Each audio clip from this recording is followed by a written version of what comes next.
Alhamdulillah nahmaduhu wa nasta'inuhu wa nastaghfiruhu wa nu'minu bihi wa natawakkalu alayhi wa na'udzu billahi min shururi anfusina wa min sayyiati a'malina may yahdihillahu fala mudilla lahu wa may yudlil fala hadiya lahu wa ashhadu an la ilaha illallah wahdahu la sharika lahu wa ashhadu anna muhammadan abduhu wa rasuluhu amma ba'd faqad qala Allahu ta'ala fi mahkami tanzilil alim wa furqanil majid يا أيها الذين آمنوا اتقوا الله حق تقاته ولا تموتن إلا وأنتم مسلمون وقال أيضا يا أيها الناس اتقوا ربكم الذي خلقكم من نفس واحدة وخلق منها زوجها وبث منهما رجالا كثيرا ونساء واتقوا الله الذي تساءلون به والأرحام إن الله كان عليكم رقيبا وقال أيضا يا أيها الذين آمنوا اتقوا الله وقولوا قولا سديدا يصلح لكم أعمالكم ويغفر لكم ذنوبكم ومن يطع الله ورسوله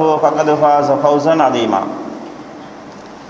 எல்லாம் வல்ல அல்லாஹ் ஜல்ல ஷானஹு தஆலாவை புகழ்ந்து அவனது திருத்தூதர் ஸல்லல்லாஹு அலைஹி வஸல்லம் அவர்கள் மீது ஸலவாத்தும் ஸலாமும் கூறிய பின்னால் கண்ணியத்துக்குரிய பெரியோர்களே, அன்பின் சகோதரர்களே, அல்லாஹு தஆலா தனது நல்லடியார்களுக்கு ஏற்பாடு செய்திருக்கக்கூடிய அருள்கள் மீது ஆசை வைத்து அவனது ஏவல்களை முடிந்தவரை எடுத்து நடக்குமாறும் அவனது கட்டளைகளை மீறக்கூடியவர்களுக்கு அவன் தயார் செய்திருக்கக்கூடிய தன்மைகளை பயந்து அவனது விலக்கல்களை விட்டு முற்றாகவும் தவிந்து கொள்ளுமாறும் எனக்கும் உங்களுக்கு நான் வசியத்தினை நல்லுபதேசம் செய்கிறேன்.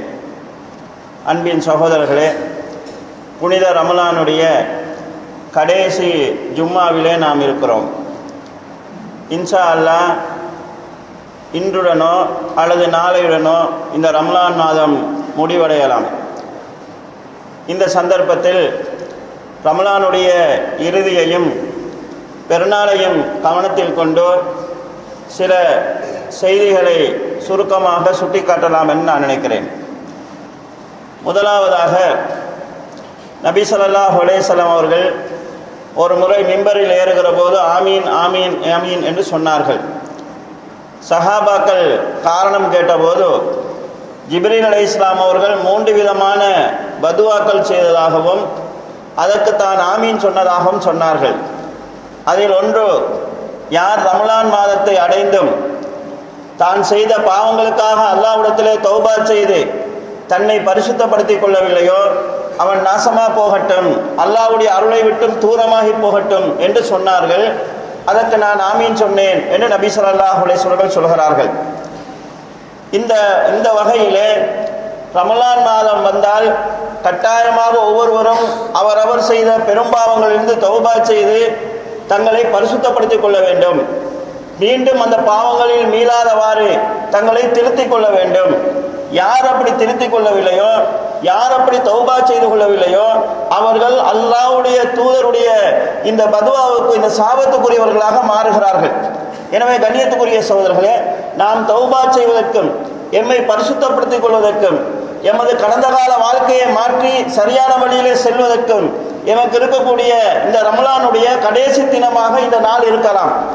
எனவே நாம் தௌபா செய்யாது இருந்திருந்தால், குறித்த பாவங்களுக்கு பெரும்பாவங்களுக்கு அல்லாஹ்விடத்திலே முறையிட்டு பாவ மன்னிப்பு கேட்காமல் இருந்திருந்தால் இந்த நாளை அதுக்கு நாம் பயன்படுத்திக் கொள்ள வேண்டும். இல்லை என்றால் நபி ஸல்லல்லாஹு அலைஹி வஸல்லம் அவர்களுடைய அந்த ஏற்கனவே சொன்ன அந்த ஹதீஸ் சொல்லக்கூடிய சாபத்துக்குரியவர்களாக நாம் நாரக்கூடிய ஆபத்து ஏற்பட்டுவிடும். இதை நான் இந்த இடத்திலே முதலாவது நினைவூட்டுகிறேன். அடுத்ததாக கண்ணியத்துக்குரிய சகோதரர்களே, இந்த நாளிலேயே செய்ய வேண்டிய சிறந்த தர்மங்களில் ஒன்றுதான் ஜகாத்துல் ஃபித்ர் என்கிற மார்க்க கடமை.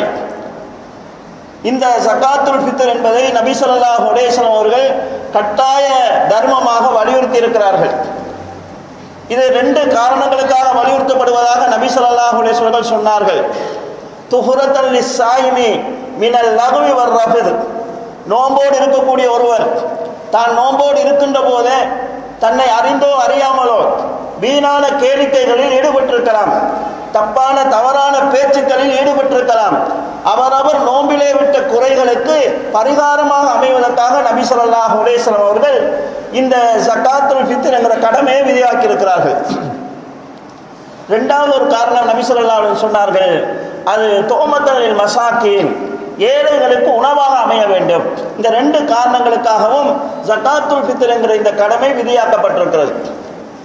இந்த கடமையை பொறுத்தளவில் எல்லார் மீதும் கடமையாக்கப்பட்டிருக்கிறது. தரப்படுகிறது. நோன்பு பிடிக்கக்கூடியவர், நோன்பு பிடிக்காதவர், பச்சிலம் குழந்தை இருந்தாலும் அதற்காகவும் இந்த சக்காத்தை நாம் கொடுக்க வேண்டும். இந்த சக்காத்துல் ஃபித்ருங்கிற கடமையை நிறைவேற்றியாக வேண்டும். அவர்கள் நோம்பாளியாக இல்லை என்றாலும் அவர்கள் மூலமாக ஏழைகளுக்கு உணவு சேர்வதற்கான வழியை நபி ஸல்லல்லாஹு அலைஹி வஸல்லம் அவர்கள் ஏற்பாடு செய்கிறார்கள்.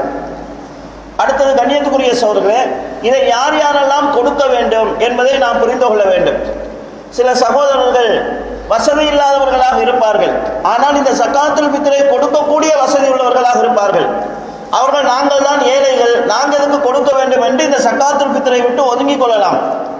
நபி அவங்க என்ன சொல்கிறார்கள் சொன்னால், யாருக்கு பெருநாள் அன்று பகல் இரவு உணவு அந்த நாளுக்குரிய செலவு போக சக்காத்துல் ஃபித்ருடைய இந்த தானியத்தை கொடுக்கக்கூடிய அளவுக்கு காசு இருக்கிறதோ அவங்க எல்லாம் சக்காத்துல் ஃபித்ர் கொடுக்க வேண்டும்.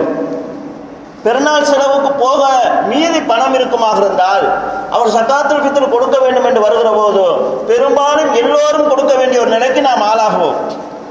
அப்ப ஏழைகளுக்கு ஒரு சந்தேகம் இருக்கலாம், நாங்க சக்காத்துல் ஃபித்ர் வாங்குற நிலையில் இருக்கிறவங்க, மிஸ்கீன்கள் இருக்கிற நிலையில் இருக்கிறவங்க, நாங்க எதுக்கு கொடுக்க வேண்டும் என்று சொன்னால், அல்லாஹ்வுடைய தூதருடைய இந்த கட்டளையை நிறைவேற்றுவதற்காகவும் அவரவர் நோற்ற நோம்பினுடைய குறைகளை நிவர்த்தி செய்வதற்காகவும் அவர்கள் கொடுக்க வேண்டும். கொடுத்து விட்டு சக்காத்துல் ஃபித்ர் பங்கிடுகிற போது அவர்கள் தங்களுக்குரியதை பெற்றுக் கொள்ளலாம். மார்க்க கடமையை நிறைவேற்றியதாகவும் இருக்கும், அவங்களுடைய நோம்பில் உள்ள குறைபாடுகள் நீங்கியதாகவும் இருக்கும், தாம் செய்ததை விட அதிகமான ஒரு தர்மத்தை பெற்றுக்கொள்ளக்கூடிய வாய்ப்பும் இருக்கும்.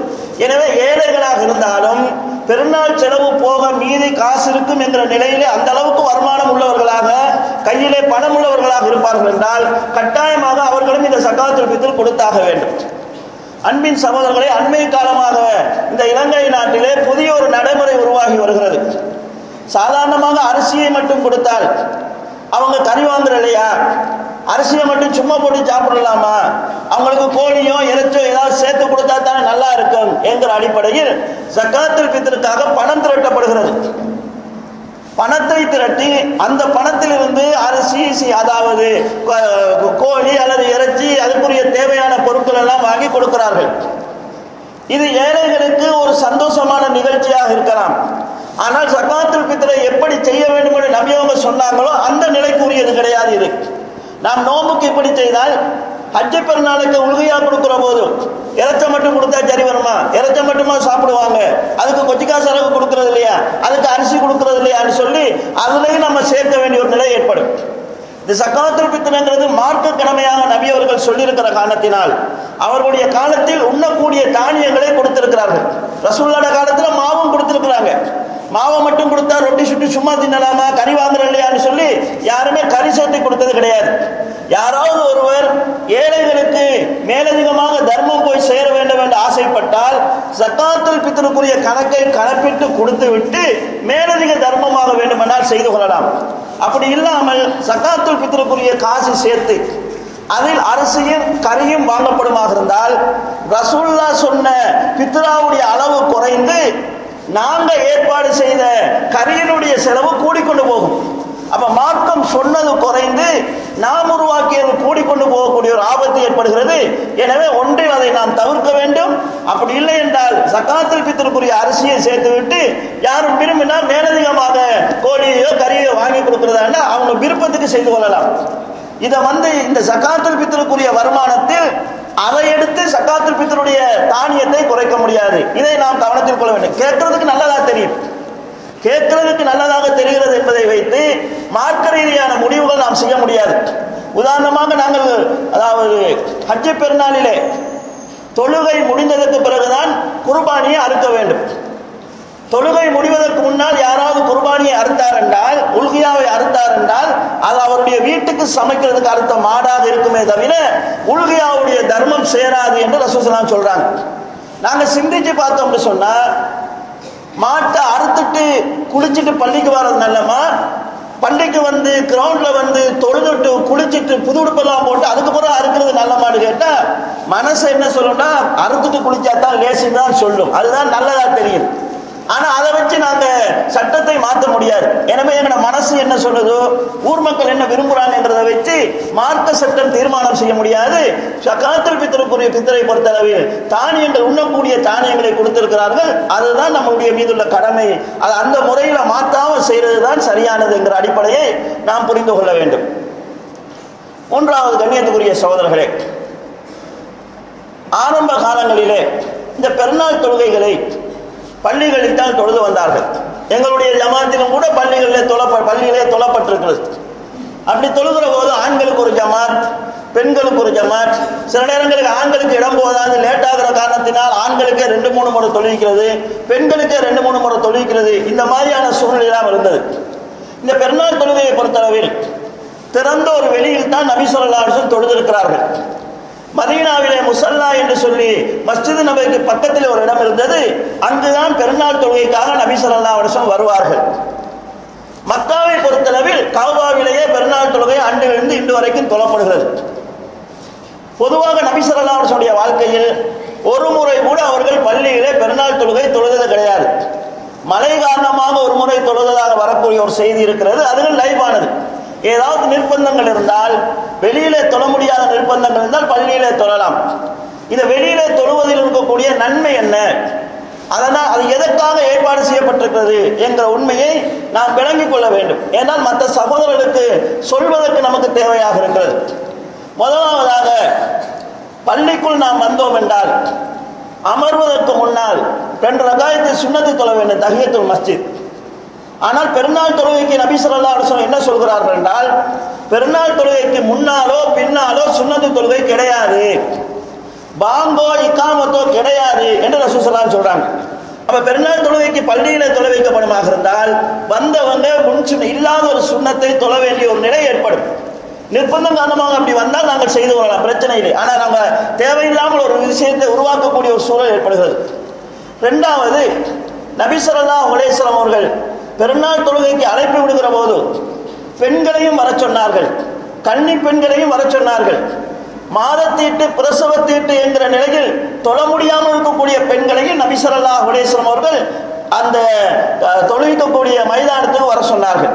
வந்து அவர்கள் தொழுகையை விட்டு ஒதுங்கி இருக்குமாறு சொன்னார்கள், தொழுமிடத்தை விட்டு ஒதுங்கி இருக்குமாறு சொன்னார்கள், மற்ற நல்ல விஷயங்களில் கலந்து கொள்ளுமாறு சொன்னார்கள். பெருநாள் தொழுகை பள்ளியிலே தொழப்படுமாக இருந்தால் இந்த பெண்களுக்கு வர முடியாத ஒரு சூழல், அது எந்த நன்மையிலையும் கலந்து கொள்ள முடியாத ஒரு சூழலை ஒன்று ஏற்படக்கூடிய ஆபத்து இருக்கிறது. அதே நேரத்தில் திறந்த வெளியிலே ஒன்றாக தொழுகிற போது குறுகிய நேரத்துக்குள் எல்லாரும் ஒன்றாக கடமையை நிறைவு செய்யக்கூடிய வாய்ப்பு ஏற்படுகிறது. பெருநாள் தொழுகையிலே நபி ஸல்லல்லாஹு அலைஹி வஸல்லம் அவர்கள் வரும்போது ஒரு வழியால் வாங்கள், போகும்போது இன்னொரு வழியால் போங்கள் எல்லாம் சொன்னார்கள்.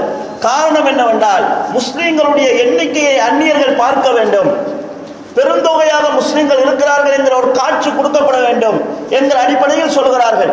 இப்ப பள்ளியில வந்து ஆண்கள் வேறாக பெண்கள் வேறாக என்று வருகிற போது அந்த இஸ்லாத்தினுடைய அந்த எதிர்பார்ப்பு இல்லாமல் போகக்கூடிய ஒரு சூழலை பார்க்கிறோம். கண்ணியத்துக்குரிய சகோதரர்களே, மலை போன்ற நிர்பந்தங்கள் இல்லை என்று சொன்னால் மைதானத்தில் தான், திறந்த வழியில் தான் ஆண்கள் பெண்கள் எல்லாரும் ஒன்றாகத்தான் நபி ஸல்லல்லாஹு அலைஹி வஸல்லம் பெருநாள் தொழுகையை தொழுவித்திருக்கிறார்கள். அதுதான் அந்த பெருநாள் தொழுகைக்குரிய சுன்னத்தான ஒரு வழிமுறையாகும். இன்று இருக்கக்கூடிய சில மார்க்க அறிஞர்கள் பெண்களையும் வர சொல்றதா, கன்னி பெண்களையும் வர சொல்றதா, அங்கு ஃபித்னாக்கள் வருகிறது, தேவையில்லாத சிக்கல்கள் உருவாகிறது என்றெல்லாம் சொல்கிறார்கள். பெரும்பாலும் பெருநாள் தொழுகைக்கு வரக்கூடியவர்கள் பெண்கள் அவங்களுடைய குடும்பத்தோட வராங்க, தாய் தந்தை சகோதரர்களோட அவங்க வராங்க. தனியே யாரும் போறது கிடையாது. இப்படி கூட்டாக வருகிற போது பித்னா வருகிறது, பிரச்சனை வருகிறது என்று சொல்கிறார்கள். ஆனா இதே நேரம் அவங்க பாடசாலைக்கு போறதை யாரும் பிரச்சனையாக்குறது இல்லை, டியூஷனுக்கு போறதை யாரும் பிரச்சனையாக்குறது இல்லை. அப்ப இருக்கக்கூடிய ஒரு நடைமுறையை தக்க வைத்துக் கொள்வதற்காக பள்ளியில தொழுகிற அந்த நடைமுறையையும் ஆண்கள் பெண்கள் வேற வேறாக தொழக்கூடிய அந்த நடைமுறையை தக்க வைக்கிறதுக்காக தவறான சில காரணங்கள் சொல்லப்படுகிறது. மைதானத்தில் திறந்த வழியில் தொழுவதுதான் சரியானது, நியாயமானது, முறையானது ஒரு வழியாகும். சில பேர் எல்லாரும் வந்துட்டு கன்னி பெண்களை விட முடியாதுன்னு சொல்லுவாங்க, சில பேர் அழகான பெண்கள் வரக்கூடாதுன்னு சொல்லுவாங்க. அப்படி தனியா ஒரு பிள்ளைய மட்டும் வீட்டில் விட்டுட்டு எல்லாரும் பள்ளிக்கு வந்தா அங்கு இதை விட பெரிய பித்னாக்கள் வர்றதுக்கான வாய்ப்பு இருக்கிறது. எனவே மார்க்கம் எதை சொல்லி இருக்கிறதோ அதைத்தான் நாம் கவனத்தில் கொள்ள வேண்டுமே தவிர நாங்களாக சில யூகங்களை உருவாக்கி மார்க்கத்துடைய சட்டங்களில் மாற்றங்கள் கொண்டு வர முடியாது. இந்த அடிப்படையில் தான் நாம் வலிமையாக திறந்த வெளியிலே ஆண்கள் பெண்கள் எல்லோரும் ஒன்றாக இருந்து இந்த பெருநாள் தொழுகையை செய்து வருகிறோம். இந்த ஒரு அடிப்படையை நாம் புரிந்து கொள்ள வேண்டும். அடுத்தது கண்ணியத்துக்குரிய சகோதரர்களே, இந்த பெருநாளோடு சம்பந்தமாக சில சந்தேகங்களும் சில சிக்கல்களும் இருக்கிறது.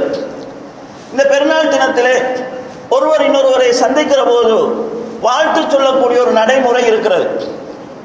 சிலர் இந்த வாழ்த்து சொல்லக்கூடிய நடைமுறையை ஒரு விதத்தான வழிமுறை என்று சொல்கிறார்கள். இப்படி வாழ்த்து சொல்கிற போது தக்கப்பலல்லாஹு மின்னா வ மின்கும், எங்களுடைய உங்களுடைய அமல்களை அல்லாஹ் ஏற்றுக்கொள்வானாக என்கிற ஒரு பிரார்த்தனை செய்யப்படுகிறது.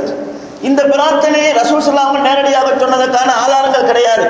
அப்ப இது ஒரு விதத்தான வழிமுறை, செய்யக்கூடாது என்கிற ஒரு கருத்து சிலரால் உருவாக்கப்பட்டிருக்கிறது. இது சம்பந்தமான தெளிவு என்ன என்பதை நாம் புரிந்து கொள்ள, நாங்கள் செய்கிறோம், செய்வதை விளங்கி செய்ய வேண்டிய ஒரு தேவை இருக்கிறது. கண்ணியத்துக்குரிய சகோதரர்களே, ஒரு சந்தோஷமான சூழ்நிலையில் ஒருவர் மற்றவருக்கு வாழ்த்து சொல்லுவது, வாழ்த்துறது என்கிறது மார்க்கத்தில் அனுமதி உள்ள ஒரு விஷயம். ஹைபர் போருக்கு போகாமல் 3 சஹாபாக்கள் போகாமல் இருந்தாங்க. காரணம் கேட்டபோது அவங்க போகாமல் இருந்ததுக்கு எந்த நியாயமான காரணமும் இல்லை. அவங்கள்ட்ட வசதி இருந்துச்சு, போவதற்கான சூழ்நிலை இருந்துச்சு, இன்னைக்கு போகலாம் நாளைக்கு போகலாம் என்று தாமதித்து போகாமல் இருந்து விட்டார்கள். அப்ப நபி ஸல்லல்லாஹு அலைஹி வஸல்லம் தெளிவா சொன்னாங்க, யாரும் சொல்லலாம் எந்த தடங்களும் இல்லை, நோயும் இல்லை, வசதி இல்லை, பிரச்சனை இல்லை, வாகனம் எல்லாம் இருந்துச்சு, ஆனா இன்றைக்கு போவோம் நாளைக்கு போகணும் அப்படியே பின்னுக்கு ஆயிட்டோம்னு சொன்னாங்க. அப்ப அவங்கள அல்லாஹ் தஆலாவுடைய உத்தரவு பிரகாரம் சுமார் 53 நாட்கள் ஊரை விட்டு விலக்கி வைத்திருந்தார்கள். யாரும் அவர்களோடு பேசக்கூடாதுன்னு நபி ஸல்லல்லாஹு அலைஹி வஸல்லம் சொல்லியிருந்தாங்க. பிறகு ஒரு நாள் அல்லாஹ்வே அவர்களை மன்னித்து விட்டான் என்கிற குர்ஆன் வசனம் இறங்கிச்சு. அந்த 3 பேரையும் அல்லாஹ் மன்னித்து விட்டான் என்கிற வசனம் இறங்கிச்சு. அந்த வசனம், அந்த செய்தியை ஒருவர் வந்து ஒரு சஹாபியிடத்தில் சொன்னதும் உடனே தன்னுடைய ஆடையை எடுத்து அவருக்கு அன்பளிப்பாக கொடுத்தார். பள்ளிக்கு விரைவாக வாரார். பள்ளிக்கு வருகிற போது சஹாபாக்கள் எல்லாம் எழும்பி வந்து அவரை வாழ்த்து சொன்னாங்க, அல்லாஹ் உங்களை மன்னிச்சுட்டான், உங்களோட பாவம் எல்லாம் போயிடுச்சு என்று அவருக்கு வாழ்த்து சொன்னாங்க. இப்படி ஒரு பாக்கியம் உங்களுக்கு கிடைச்சிருக்குது என்று சொல்லி சந்தோஷத்தை உண்டு பண்ணக்கூடிய வாழ்த்து சொன்னார்கள்.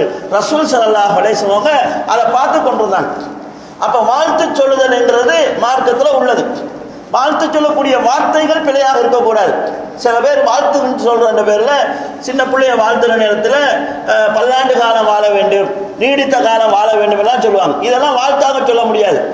அவன் பல்லாண்டு காலம் வாழ வேண்டும் என்று சொன்னதுனால வாழ போறதும் கிடையாது. துவா செய்யலாம் வேண்டும், அல்லாஹ் தன்னோட ஹயாத்தை நீட்டி போடட்டும் என்று துவா செய்யலாம். நீ நீடூடி வாழ வேண்டும் என்று நாங்க சொல்ற மாதிரி சொல்ல முடியாது, அல்லாஹ்ட்ட கேட்கிற மாதிரி சொல்லலாம்.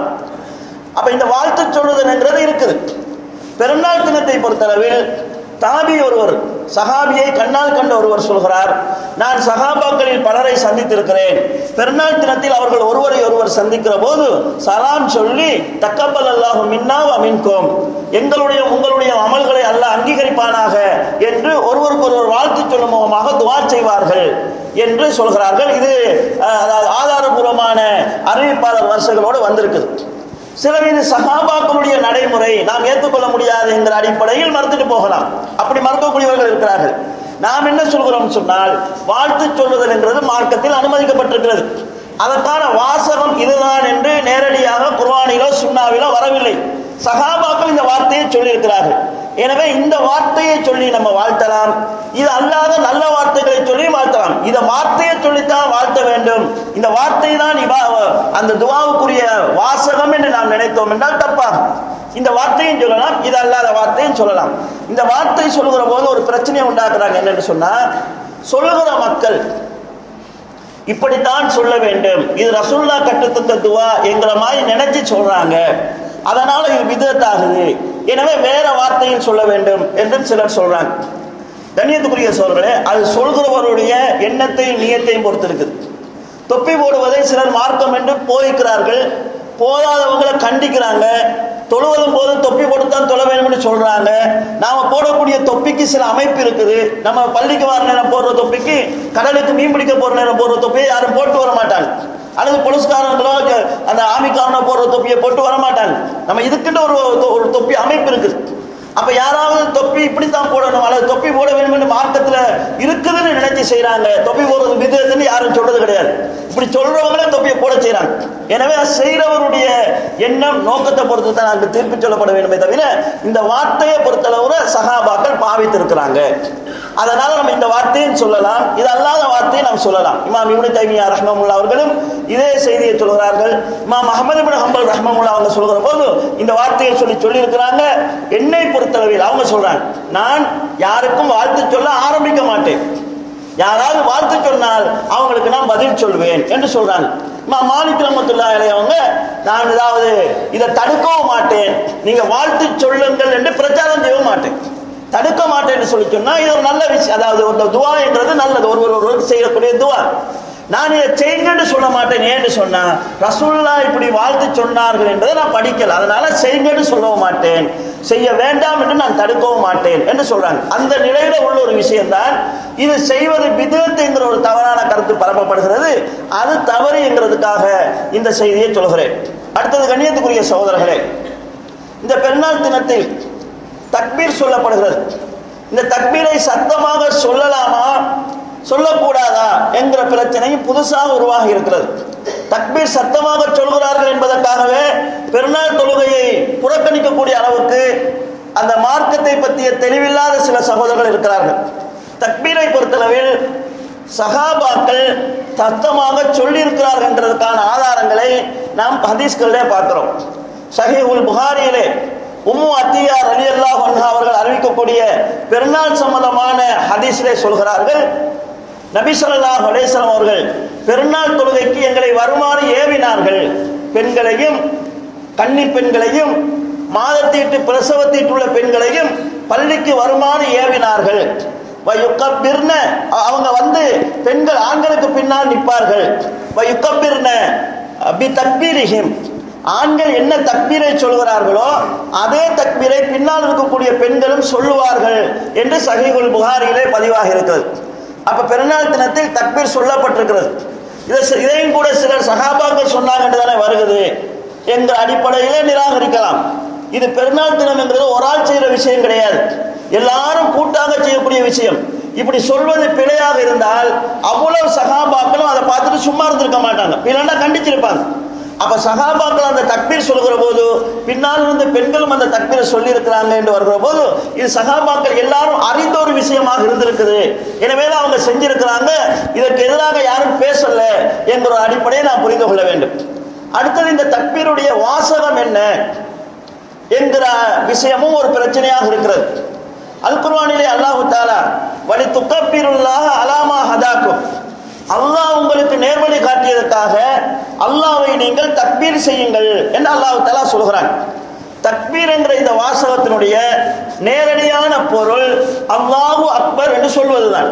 இப்ப நாங்கள் தொழுகிற போது தக்பீர் கட்டுகிறோம், இதனுடைய நேரடியான பொருள் அல்லாஹு அக்பர் என்று சொல்றதுதான். ஆனால் தக்பீர் என்று சொன்னால் அல்லாஹ் அக்பர் மட்டும் இருக்க வேண்டுமா, அதை விட கொஞ்சம் கூடினாலும் அது தக்பீருடைய வட்டத்துக்குள்ள வராதா என்று கேட்டால் கூடினாலும் அது தக்பீருடைய வட்டத்துக்குள் வரும். உதாரணமாக நாம் தொழுகையிலே அத்தகையாத்து ஓதுறன்னு சொல்கிறோம், அதுக்கு அத்தகையாத்து தான் வருகிறது. ஆனால் அதில் அத்தகையாத்து மட்டும் இல்லை, அத்தகையாத்து இருக்குது, ரசூலுல்லாஹ் பேர்ல ஸலவாத் இருக்குது, நாங்க அதாவது முஸ்லிமான நல்லவங்க அனைவருக்கும் சலாம் சொல்லக்கூடிய சலாம் இருக்குது, இதெல்லாம் சேர்ந்துதான் அத்தஹியாத்துன்னு சொல்லப்படுது. ஏன் அதுக்கு அத்தஹியாத்துன்னு சொல்லப்படுதுன்னா அத்தஹியாத்து தான் அதுல பிரதானமானது, அதனால அது அத்தஹியாத்துன்னு சொல்லப்படுது. தொழுகையிலே நான் தக்பீர் கட்டியதும் வஜ்ஜகத் ஓத வேண்டும் என்று வருகிறது, அதுல வஜ்ஜகத்தும் இருக்குது. இன்ன ஸலாத்தி வ நுஸ்கி வ மஹ்யாய என்கிற இப்ராஹிம் அலைஹிஸ்ஸலாத்துடைய வாக்கு மூலம் இருக்குது, பலதும் சேர்ந்து இருக்குது. ஆனா அதுக்கு வஜ்ஜகத் என்பதுதான் பேர். வஜ்ஜகத்துங்கிறதுனால வஜ்ஜகத்து மட்டும்தான் இருக்கணும், அதுக்கு மேல எதுவும் வரக்கூடாது என்கிற ஒரு நிலை கிடையாது. ஹஜ்ஜுக்கு உம்ராவுக்கு போகிறவர்கள் தல்பியா சொல்கிறார்கள். தல்பியான்னு சொன்னால் லெப்பைக் அல்லாஹும்ம லெப்பைக் தான் தல்பியா.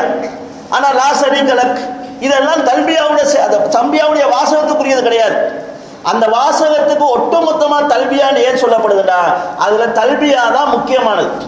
தக்பீர் சொல்லுகிற போது அதாவது சஹாபாக்கள் மூலமாக பெறப்பட்ட அடிப்படையில அல்லாஹு அக்பர் அல்லாஹு அக்பர் அல்லாஹு அக்பர் லா இலாஹ இல்லல்லாஹு அல்லாஹு அக்பர் வலில்லாஹில் ஹம்துன்னு சொல்கிறோம். இதுல தக்பீர் இருக்குது, லா இலாஹ இல்லல்லாஹ் இருக்குது, தஹ்லீல் அல்ஹம்துலில்லாஹ் வலில்லாஹில் ஹம்து என்ற அல்லாஹ்வை புகழ்தல் இருக்குது. மூன்றும் இருந்தாலும் தக்பீர் தான் அங்கு பிரதானமா இருக்குது. அதுதான் திரும்ப திரும்ப வருகிறது. எனவே தக்பீர்ங்கிற வாசகத்துக்கு அப்பாற்பட்ட ஒரு செயல்பாடாக அது இல்லை. இந்த ஒரு அடிப்படையை நாம் புரிந்து கொள்ள வேண்டும். கண்ணியத்துக்குரிய சகோதரர்களே, இதுக்கு நம்ம குர்ஆன்ல ஒரு ஆதாரத்தை பார்த்தோம் என்று சொன்னால், யூனுஸ் அலைஹிஸ்ஸலாம் அவர்கள் கடலில் வீசப்பட்ட அல்லது விழுந்து ஒரு மீன் அவர்களை விழுங்குகிறது. மீனுடைய வயிற்றுக்குள் இருந்து கொண்டு அவங்க அல்லாஹ்விடத்தில் இப்படி சொல்றாங்க, லா இலாஹ இல்லா அன்ட், வணக்கத்துக்குரியவன் உன்னை தவிர வேறு யாரும் இல்லை, சுப்ஹானக, நீ பரிசுத்தமானவன், இன்னி குந்து மினல் ஸாலிமீன், நான் தான் அநியாயம் செய்யக்கூடியவர்களில் ஒருவனாக ஆகிவிட்டேன் என்று சொல்றாங்க. இந்த இடத்துல அவங்க யூனுஸ் அலைஹிஸ்ஸலாம் செஞ்ச துஆவுல யா அல்லாஹ் நீ வணக்கத்துக்குரியவன் என்று கலிமா சொல்லி இருக்கிறாங்க, சுப்ஹானக என்று தஸ்பீஹ் சொல்லி இருக்கிறாங்க. தஸ்பீஹ் என்று சொன்னா சுப்ஹானக, தஸ்பீஹ் செய்திருக்கிறாங்க, தௌபாவும் செஞ்சிருக்கிறாங்க. யா அல்லாஹ் நீ தான் பரிசுத்தமானவன், நான் மனிதன், நான் தவறு செஞ்சிருப்பேன், என்னுடைய தவறை நீ மன்னிக்க வேண்டும் என்று துஆ செஞ்சாங்க. அல்லாஹ் தஆலா இதை இன்னொரு இடத்துல குர்ஆனில் சொல்லுகிற போது இந்த யூனுஸ் அலைஹிஸ்ஸலாம் மட்டும் இந்த முஸப்பிஹீன் தஸ்பீஹ் செய்யாமல் இருந்திருந்தால், மீன் வயிற்றில் இருந்து அவர் தஸ்பீஹ் செய்யாமல் இருந்திருந்தால் மீனுடைய வயிற்றிலேயே உலகம் அழிகிற வரைக்கும் இருந்திருப்பார், அதாவது அதுக்குள்ளேயே மௌத்தா போயிருப்பாரு என்று அல்லாஹ் தஆலா சொல்கிறான். இங்கு நல்லா கவனிங்க, கொஞ்சம் விளக்கமா விளங்கிக் கொள்ள வேண்டும். யூனுஸ் அலைஹிஸ்ஸலாம் என்ன சொன்னாங்கன்னு அல்லாஹ் சொல்கிறான், தஸ்பீஹ் சொன்னாங்கன்னு சொல்கிறான். தஸ்பீஹ் சொன்னாங்கன்னு ஒரு இடத்துல அல்லாஹ் தஆலா சொல்லிவிட்டு, தஸ்பீஹ்னா சுப்ஹானல்லாஹ் ஒரு இடத்துல அல்லாஹ் தஆலா சொல்லிவிட்டு அவங்க சொன்ன வாசகம் என்னன்றது இன்னொரு இடத்துல சொல்கிறாங்க. லா இலாஹ இல்லல்லாஹ்னு சொல்லியிருக்கிறாங்க, சுப்ஹானக என்று தஸ்பீஹ் சொல்லியிருக்கிறாங்க, தௌபாவும் செஞ்சிருக்கிறாங்க. இது மூன்றையும் சேர்த்து அல்லாஹ் தஸ்பீஹ்னு சொல்கிறாங்க. எனவே அங்க தஸ்பீஹ்ங்கிற ஒரு வாசகம் வந்ததினால தஸ்பீஹ்னு சொல்லப்படுது. இந்த அடிப்படையிலே தக்பீர் என்று அல்லாஹு அக்பர் என்றுதான் நேரடியான அர்த்தம். தக்பீருடைய வாசகம் வந்து மேலதிகமான விஷயம் ஆதாரங்களோடு வருமாக இருந்தால் அது தக்பீருக்கு அப்பாற்பட்டது கிடையாது. இந்த அடிப்படையில் சஹாபாக்கள் சொன்ன இந்த தக்பீர் வழிமுறையை நாம் நடைமுறையிலே செய்து வருகிறோம். இது மார்க்கத்துக்கு முரணான ஒரு செயல்பாடு கிடையாது. தக்பீரை விட்டு நாங்கள் கூட்டினது கிடையாது. தக்பீருக்குள்ள உள்ள விஷயம் தான் அதுல இருக்குது. எனவே இதுல நம்ம சந்தேகம் கொள்ள வேண்டிய அல்லது சர்ச்சைப்பட வேண்டிய, இல்லாத செய்கிறோமோ என்கிற வீணான சந்தேகத்துக்கு அல்லது யாராவது ஏற்படுத்தக்கூடிய குழப்பத்துக்கு நம்ம ஆளாக வேண்டிய அவசியம் கிடையாது. நேரடியாக ரசூல் ஸல்லல்லாஹு அலைஹி வஸல்லம் அவங்க இப்படித்தான் தக்பீர் சொன்னாங்கன்னு ஒரு வாசகம் வந்து அதுக்கு மாற்றமாக சஹாபாக்கள் சொல்லியிருந்தா நாங்கள் சஹாபாக்களுடைய அந்த வழிமுறையை அப்படியே விட்டுட்டு ரசூலுல்லாஹ்வுடைய வழிமுறையை எடுக்கணும். இங்கு நபி ஸல்லல்லாஹு அலைஹி வஸல்லம் அவர்கள் தக்பீர் சொன்னாங்கன்னு வருது, அல்லாஹ்வோட கட்டளை வருது, நீங்க தக்பீர் சொல்லுங்கன்னு. என்ன வாசகத்தை சொன்னார்கள் என்கிறது நேரடியாக குர்ஆனிலேயோ ஹதீஸ்லயோ வரவில்லை. சஹாபாக்கள் இந்த வாசகத்தை சொன்னார்கள் என்று வருகிற போது நபி அவங்கள்ட்ட படிச்ச, நபி ஸல்லல்லாஹு அலைஹி வஸல்லம் அவர்கள் செய்கிற போது அவங்களோடு கூட இருந்த சஹாபாக்கள் இப்படித்தான் ரசூலுல்லாஹ் சொல்லி கொடுத்திருப்பாங்க அல்லது இந்த அமைப்புல செய்வது ஆகுமானது என்பதை நபி அவங்கள்ட்ட அவங்க விளங்கி இருப்பார்கள் என்கிற அடிப்படையில் தான் அந்த தக்பீர் நடைமுறை சொல்லப்படுகிறது. எனவே மார்க்கத்துக்கு முரணான ஒரு நிலைப்பாடு இங்கு நடைமுறைப்படுகிறது என்கிற ஒரு வீணான ஒரு சந்தேகத்தை நாம் ஏற்படுத்திக் கொள்ள வேண்டிய அவசியம் கிடையாது. இந்த தெளிவுகளோடு இன்ஷா அல்லாஹ் பெருநாளை அடைவதற்கு நாம் முயற்சி செய்வோம். எல்லாம் வல்ல அல்லாஹ் ஜல்ல ஷானஹு தஆலா மார்க்கத்தை அதன் தூய்மையான வடிவிலே அறிந்து கொள்வதற்கும் தீவிரவாதமும் மிதவாதமும் இல்லாமல் நடுநிலையாக தீனை புரிந்து கொள்வதற்கும் எனக்கும் உங்களுக்கும் தௌஃபீக் செய்வானாக. வாஹிரு தஅவானா அனில் ஹம்துலில்லாஹி ரப்பில் ஆலமீன். அல்ஹம்துலில்லாஹி நஹ்மதுஹு வ நஸ்தஈனுஹு வ நஸ்தக்ஃபிருஹு வ நு'மினு பிஹி வ நதவக்கலு அலைஹி வ நஊது பில்லாஹி மின் ஷுரூரி அன்ஃபுஸினா வ மின் ஸய்யிஆத்தி அமாலினா மை யஹ்திஹில்லாஹு ஃபலா முதில்ல லஹு வ மை யுத்லில் ஃபலா ஹாதிய லஹு வ அஷ்ஹது அல்லா இலாஹ இல்லல்லாஹு வஹ்தஹு லா ஷரீக லஹு வ அஷ்ஹது அன்ன முஹம்மதன் அப்துஹு வ ரசூலுஹு அம்மா பஅத்.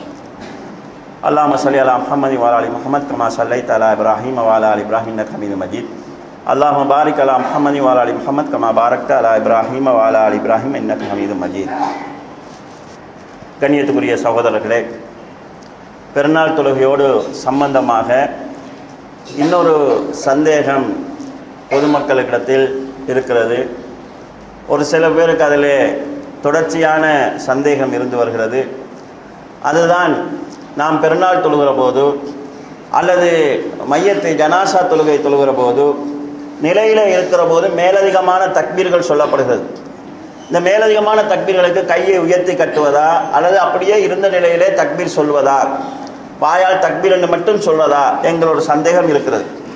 இந்த சந்தேகத்தை பொறுத்தளவில் நீண்ட காலமாக கடந்த காலத்திலே வாழ்ந்த அறிஞர்களுக்கு மத்தியிலும் இருந்த சந்தேகங்களில் ஒன்று இது. எனவே இந்த சந்தேகத்தை பொறுத்தளவில் யாரும் யாரையும் குறை காணக்கூடிய விதத்தில் இந்த பிரச்சனையை நாங்கள் அணுகக்கூடாது. யாராவது தூக்கி கட்டுறாங்கன்னா அவங்களே நம்ம குறை சொல்ல வேண்டியதில்லை.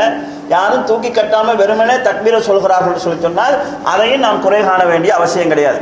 இந்த பிரச்சனையினுடைய அடிப்படை என்ன, ஏன் இந்த சந்தேகம் வந்துச்சு என்பதை நாம் விளங்கிக் கொள்ள வேண்டும்.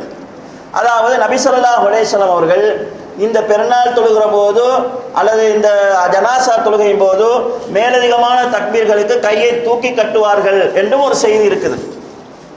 நபி ஸல்லல்லாஹு அலைஹி வஸல்லம் அவங்க தூக்க மாட்டாங்க என்றும் செய்திகள் இருக்குது. ஆனால் தூக்கி கட்டுவாங்கங்கிற செய்தியும் தூக்க மாட்டார்கள் என்கிற செய்தியும் பலகீனமாக இருக்குது. அப்போ ஆதாரங்கள், நேரடியான ஆதாரங்களின் அடிப்படையில் இதுதான் சரி மற்றது பிழை என்று முடிவு செய்வதற்கான வாய்ப்பு கிடையாது.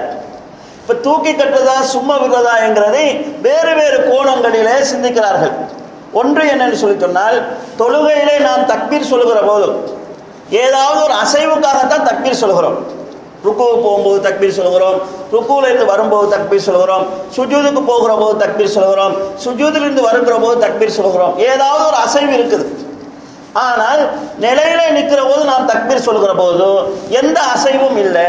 அப்ப நிலையில இருக்கும்போது தக்பீர் சொல்கிற போது ஒரு அசைவு வேண்டுமாக இருந்தால் கையை தூக்கி கட்டுறதை தவிர வேறொரு வழி இல்லை என்கிற அடிப்படையில் சில அறிஞர்கள் தூக்கி கட்ட வேண்டும் என்று சொல்றாங்க. மற்றும் சில அறிஞர்கள் என்ன சொல்றாங்கன்னா, நம்ம சுஜூதுக்கு போகிற தக்பீர் மட்டும் தானே சொல்றோம், கையை தூக்குறது இல்லை தானே.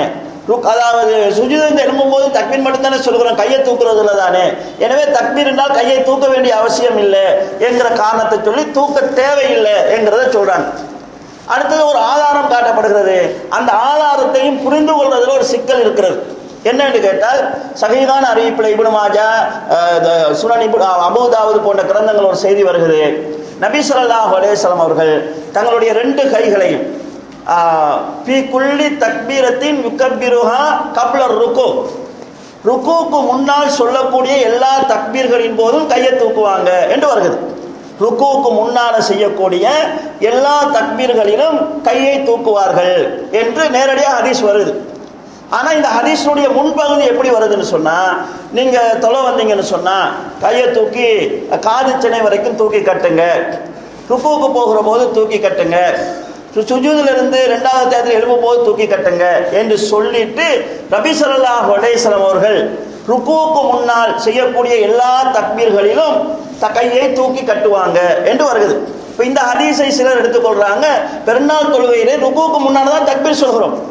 எனவே ருக்குவுக்கு முன்னால் உள்ள தக்பீர்களை தூக்கி கட்ட வேண்டும் என்றால் பெருநாள் தொழுகையிலே நாம் அப்படித்தான் தூக்கி கட்டணும் என்று இந்த ஹதீஸை வைத்து சில அறிஞர்கள் சொல்றாங்க. மற்றும் சில அறிஞர்களை பொறுத்தளவு இந்த ஹதீஸ் 5 நேர தொழுகை பற்றி பேசியது, பெருநாள் தொழுகைன்றது விசேஷமானது, அதுக்கு நீங்க இதை கொண்டு ஆதாரமா காட்டாதீங்கன்னு சொல்றாங்க. இதை நான் எதுக்கு சொல்றேன்னு சொன்னா, 2 பக்கமும் இழுபறி இருக்குது, 2 பக்கமும் சில ஆதாரங்களையும் வாதங்களையும் வச்சு தான் பேசுறாங்க. எனவே இதுல யாரும் மற்றவங்களை மார்க்கத்துக்கு முரணான ஒரு செயலை செய்யறாங்க அல்லது பிதத்தை செய்யறாங்கன்னு பார்க்க கூடாது. மார்க்கத்தில் கருத்து வேறுபாடுக்குரிய, குறிப்பாக இஜ்திஹாதுக்குரிய கருத்து வேறுபாடுக்குரிய ஒரு விஷயமாக இது இருக்கிறதுனால இதுல யாரும் மற்றவர்களை குறை சொல்லக்கூடாது. அவர் அறிந்த அடிப்படையில் செய்து விட்டு செல்லலாம். இந்த அடிப்படையில் தான் நாங்கள் இந்த இடத்துல அந்த விஷயம் ஓப்பனாக விடப்பட்டிருக்கிறது. இதை வச்சு யாரும் யாரையும் விமர்சனம் என்கிற நிலைக்கு கொண்டு செல்லாது. உறுதியான ஏதாவது ஒரு ஆதாரம் தெளிவாக கிடைக்குமாக இருந்தால் அதை இன்ஷா அல்லாஹ் நம்ம எல்லாருமாக சேர்ந்து அமல்படுத்தலாம். இதுதான் சரி என்கிற அடிப்படையான ஆதாரம் இதுக்கு கிடைக்கவில்லை. பல அறிஞர்கள், ஜும்ஹூர் உலமா, பெரும்பாலான அறிஞர்கள் தூக்கி கட்ட வேண்டும் என்கிற கருத்தில் இருக்கிறாங்க. சில அறிஞர்கள் தூக்கி கட்டக்கூடாது என்கிற நிலைப்பாட்டில் இருக்கிறாங்க. 2க்குமே வாதங்கள் முக்கியப்படுகிறது. எனவே இதை நாம் கவனத்தில் கொள்ள வேண்டும். இறுதியாக கண்ணியத்துக்குரிய சகோதரர்களே, இன்றோ நாளையோ இந்த ரமலான் முடிகிறது. ரமலான் முடிந்து விட்டது என்று சொன்னால் நோன்பு முடிந்து விட்டது என்பது அர்த்தம் கிடையாது. பரலான நோன்பு முடிந்திருக்கிறது. நபி ஸல்லல்லாஹு அலைஹி வஸல்லம் அவர்கள் யார் ரமலான் மாதத்தை முடித்து சவ்வால் மாதத்தை அதை தொடர்ந்து 6 நோன்புகள் நோக்கிறாரோ அவர் காலம்பூராக நோன்பு நோற்றவர் போலாவார். ரமலான்ல நாங்கள் பிடிக்கக்கூடிய 1 மாதம் நோன்பு பிடிச்சா 10 மாசம் நோன்பு பிடிச்ச நன்மையை நாம் பெற்றுக்கொள்வோம். மீதி 6 சவ்வால் நாங்கள் பிடிப்போம்னு சொன்னால் அந்த சவ்வால் பிடிச்ச 6 மாசத்தின் 6 நாட்கள் மூலமாக இன்னும் 2 மாதம் நோன்பு பிடிச்ச நன்மையை நாம் பெறுவோம். ஒரு வருடம் பூராக நோன்பு நோட்ட நன்மை கிடைக்கும் என்று நபி ஸல்லல்லாஹு அலைஹி சொல்லியிருக்கிறாங்க. இது அல்லாத ஏனைய சுன்னத்தான நோன்புகளும் இருக்கிறது. இந்த சவ்வாலுடைய நோன்பை பொறுத்தளவில் பலரும் அது பிடிக்காம இருக்கிறதுக்கு ஒரு தவறான நம்பிக்கை காரணமா இருக்குது. நபி ஸல்லல்லாஹு அலைஹி வஸல்லம் அத்பாஹு ரமலானை தொடர்ந்து யார் 6 நோன்பு சவ்வாலில் பிடிக்கிறார்களோ அவங்க காலம் பூரா நோன்பு நோட்டவங்க போலாவாங்கன்னு சொல்றாங்க. இதை வச்சு சிலர் என்ன நினைக்கிறாங்கன்னா, ரமலான் பெருநாள் முடிஞ்சு அடுத்த நாள் இருந்து தொடர 6 நாள் இந்த நோன்பை பிடிச்சிடணும் என்று நினைக்கிறாங்க. அப்படி தொடராக ரமலான் பெருநாள் முடிஞ்சவனை பிடிக்கிறதுங்கிறது சிரமமாகுது. விருந்தாளிகள் வருவாங்க, நம்ம விருந்தாளிகள் வீட்டுக்கு போவோம், அப்ப நம்ம நோம்போடு இருந்து அதை நம்ம சமாளிக்க முடியாதுங்கிறதுனால அந்த நோன்பு விடுபடுகிறது. சவ்வால் மாசத்தில் அந்த 6 நோன்பையும் எப்ப வேணுமானாலும் பிடித்துக் கொள்ளலாம். தொடராக பிடிக்கிறதுங்கிறது நல்லது. இமாம் அஹ்மது பின் ஹம்பல் ரஹ்மத்துல்லாஹி தொடராக பிடிக்கிறது சிறப்புன்னு சொல்றாங்க. அந்த 6 நாட்களுக்குள் எப்ப வேணுமானாலும் பிடிக்கலாம். பரலான நோம்புக்கே பயணம் இருந்தால் நோம்பை விடலாம் என்று இருக்குது. பரலான நோம்புக்கே நோயாளியா இருந்தால் நோம்பை விடலாம், பிறகு பிடிக்கலாம் இருக்குது. அப்ப இது சுன்னத்தான நோம்பு. இதை நம்ம தொடரா 6 நாள் பிடிச்சுதான் ஆகணும், பயணம் வந்தாலும் பிடிச்சுதான் ஆகணும், நோய் வந்தாலும் பிடிச்சுத்தான் ஆகணும் நிர்பந்தம் கிடையாது. சவ்வால் மாதம் 1ஆம் நாளிலிருந்து கடைசி நாளுக்குள் இந்த 6 நோம்பை நம்ம விட்டு விட்டு கூட பிடிக்கலாம். அப்படி பிடிச்சாலும் காலம் பூராக நோம்பு நோற்ற அந்த நன்மையை நம்ம அடைவோம். எனவே தொடராக பிடிக்க வேண்டும், அது நமக்கு சாத்தியம் இல்லை என்கிற காரணத்தால் இதை நம்ம விட வேண்டிய அவசியம் இல்லை. இது அல்லாமல் கியாமுல் லைலும் ரமலானுக்கு மாத்திரம் உரியது கிடையாது. ரமலான் அல்லாத காலங்களிலும் ஜமாத்தாக இல்லை என்றால் நபி ஸல்லல்லாஹு அலைஹி வஸல்லம் அதை வலியுறுத்தி இருக்கிறாங்க. சகாத்து சதக்கா, சதக்கா என்கிறது ரமலானுக்கு மட்டும் உரியது கிடையாது. தௌபா என்கிறது ரமலானுக்கு மாத்திரம் உரியது கிடையாது. இவற்றை நம்ம ஏனைய காலங்கள் ரமலான் நாள் முடிந்ததுக்கு பிறகு நாம் தொடர்ந்து செய்வதற்கு முயற்சி செய்ய வேண்டும். அந்த நல்ல பாக்கியத்தை எல்லாம் வல்ல அல்லாஹ் ஜல்ல ஷானஹு தஆலா எனக்கும் உங்களுக்கு தந்தருள்வானாக. ஆமீன் ஆமீன் யா ரப்பல் ஆலமீன். வாஹிரு தஅவானா அனில் ஹம்துலில்லாஹி ரப்பில் ஆலமீன். சரி.